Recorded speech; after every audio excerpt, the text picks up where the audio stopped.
कमळी व गण्याची प्रेमकथा. गेली ती आज मृत्यूला घट्ट कवटाळून कायमची निघून गेली. तिचा निर्जीव देह पाहून तिच्या मायला हुंदका आवरेना. पण शेवटी ती सुद्धा स्त्रीच तर आहे. बाहेर पडू पाहणारा हुंदका साडीच्या पदराच्या बोचक्याखाली दाबून धरावा लागला. धावत जाऊन लेकीला बिलगून टाहो फोडावा म्हणणारे पाय अंगठ्याने जमीन कोरू लागले.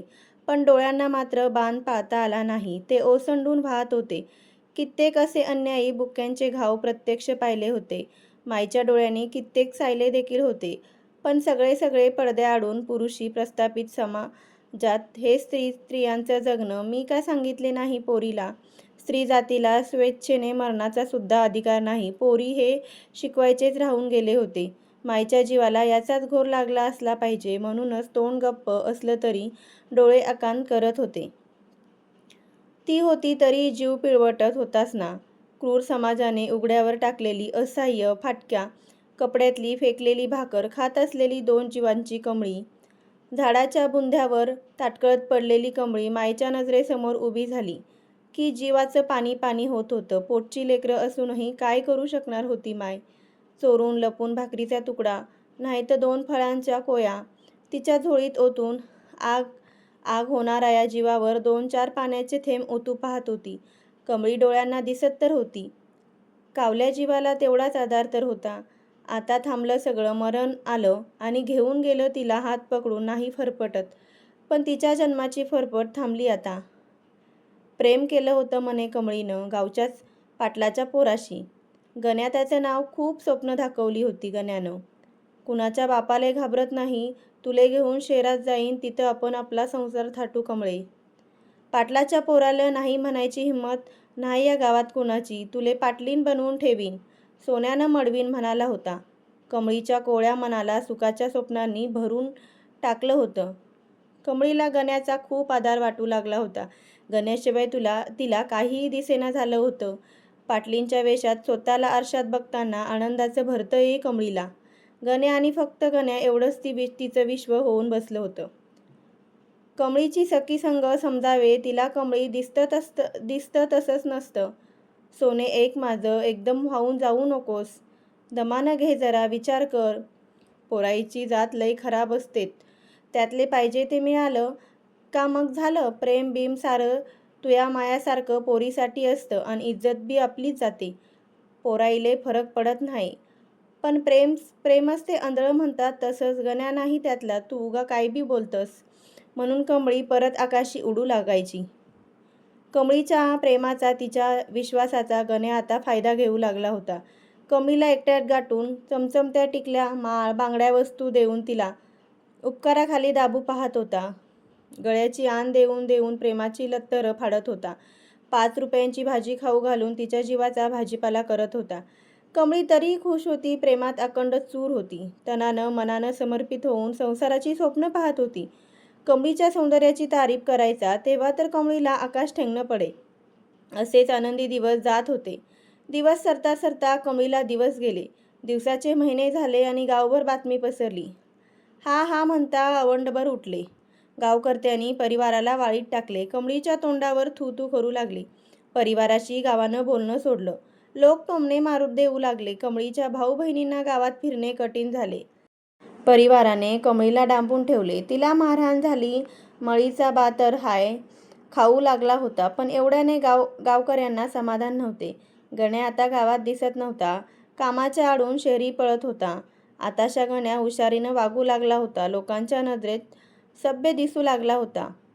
गावकऱ्यांनी संतापून पंच बसवले. 4 चौघात कमळीवर आरोप लावले. नको नको ते लाच्छन लावले. 15 वर्षाच्या पोरीला पापीण ठरवले. गावातल्या स्त्रियांना कमळीची भीती वाटू लागली. कमळीमध्ये त्यांना त्यांच्या नवऱ्यांना हिरावून घेणारी राक्षसीण दिसू लागली. पुरुषांनी तिच्यावर सार्वजनिक चर्चा केल्यात. मस्करी करत वासनेने बरबटलेल्या सुप्त मनाच्या मज्जा या निमित्ताने घेऊ लागले. कमळीचा परिवार हब्बल होता. नाईलाजाने खाली मान घालून उभा होता. मायेचे डोळे भरू भरू वाहत होते. न बाचे डोळे सुकून आत धसलेले. याच डोळ्यांना बा विनवणी करत होता. लेकीवर दया करा सांगू पाहत होता. शब्दात बोलायची मात्र न हिंमत होती ना ताकद उरली होती. पंच तरी न्याय करेल ही अपेक्षा अजूनही जागृत होती. पण पुरुषी प्रस्थापित ख्याकस्तव पंचांनी 2 जीवाच्या कमळीला फरफटत आणायला सांगितले. गण्याला निर्दोष ठरवत कमळीला आरोपी ठरवले गेले. पंचांनी गण्याला निर्दोष करार दिला, पण गण्याचे नाव घेतले म्हणून कमळीवर अत्याचार केले गेले. माणुसकीला पण लाज वाटेल अशी तिला शिक्षा सुनावण्यात आली. शिक्षा काय, तर साऱ्या गावानेच नाही तर कुटुंबाने सुद्धा कमळीला वाळीत टाकावे असा वटहुकूम सोडला. या सटवीशी जो बोलन त्याचा गाव निकाला होईल म्हणून पंचांनी नोटीस काढले. कमळीनं भरल्या डोळ्यानं अपेक्षा घेऊन गण्याकडे पाहिले. तिला स्वप्नाच्या दुनियेत नेऊन तिच्या शरीराचे उत्साहाने भोग घेणारा आता शांत बसला होता. कमळीच्या स्वप्नांचे चुराडे झाले. क्षणात संसार सुखाची इच्छा धूळ झाली. ज्याच्यावर विश्वास ठेवू आयुष्यपणाला लावलं होतं त्यानेच आहे आयुष्याच्या चिंध्या चिंध्या केल्या होत्या.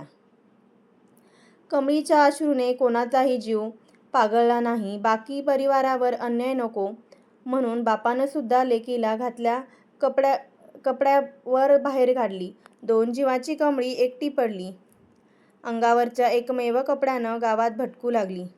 दयेची भीक मागू लागली. देवाची आण देऊन दयायाचना करू लागली. 4 भिंतीचा आसरा तर सोडा, तिला भाकरीचा तुकडा देखील कोणी देईनासे झाले. पिंपळाच्या झाडाच्या बुंद्याजवळ कमळी उपाशापोटी तडफडत होती. जीवाच्या आकांताने रडत होती. प्रेमाचा अनाभाका घेणाऱ्या त्या पुरुषाला सुद्धा तिच्या स्थितीची दया आली नाही. बाप म्हणवणारा पुरुष सुद्धा मूग गिळून गप्प होता. पुरुषी पंचांनी तिच्या जीवाचे हाल करून पुरुषी खाकेबाज मोठेपणा दाखवला होताच, पण एक स्त्री म्हणून कुण्याही स्त्रीचं मन तडफडलं नाही, तिला समजू शकलं नव्हतं. फाटक्या कपड्याने थंडीत उघड्यावर कमळी 14 दिवसाची उपाशी अन्यायाने बरबटलेली. समाजाच्या उलट्या नीती नियमांची बळी पडली आणि तशीच तडफडत फटक्या मनाने तुकड्यात अखेर तिनं आज जीव सोडला. कमळी गेली, तगमग संपली, सुटली बिचारी मृत्यूला तिची. दया आली असावी. एकट्या पडलेल्या कमळीला मृत्यूने कवेत घेतले होते. गण्या अजूनही गावात फिरतो. आणखी एखादी कमळी तावडीत सापडते का म्हणून डोळ्याने हंगहुंगतो आहे. चमचमत्या टिकल्या माळा गोळा करतो आहे. आणखी एखादी कमळी बळी पडेल. पुरुषी खाकेबाज आणखी एखाद्या कमळीवर अन्याय करेल आणि अविचाराने ग्रासलेला समाज तिला असेच उघड्यावर मरणासन्न टाकून देतील. कदाचित कधीतरी गावकऱ्यांना त्यांची चूक समजेल. एखाद्या गणाला कमळीची दया येईल. कायदे जिवंत होतील. पोलिसांना जाग येईल. पण या चिंध्या झालेल्या कमळीचा तडफडता जीव मात्र परत येणार नाही. व्हिडिओ आवडला तर चॅनलला एक लाईक नक्की करा आणि चॅनलला सबस्क्राईब करून आम्हाला सपोर्ट करा. धन्यवाद. श्री स्वामी समर्थ. अशाच नवनवीन पोस्ट पाहण्यासाठी आम्हाला सपोर्ट करून आमच्या चॅनलला सबस्क्राईब करा. श्री स्वामी समर्थ.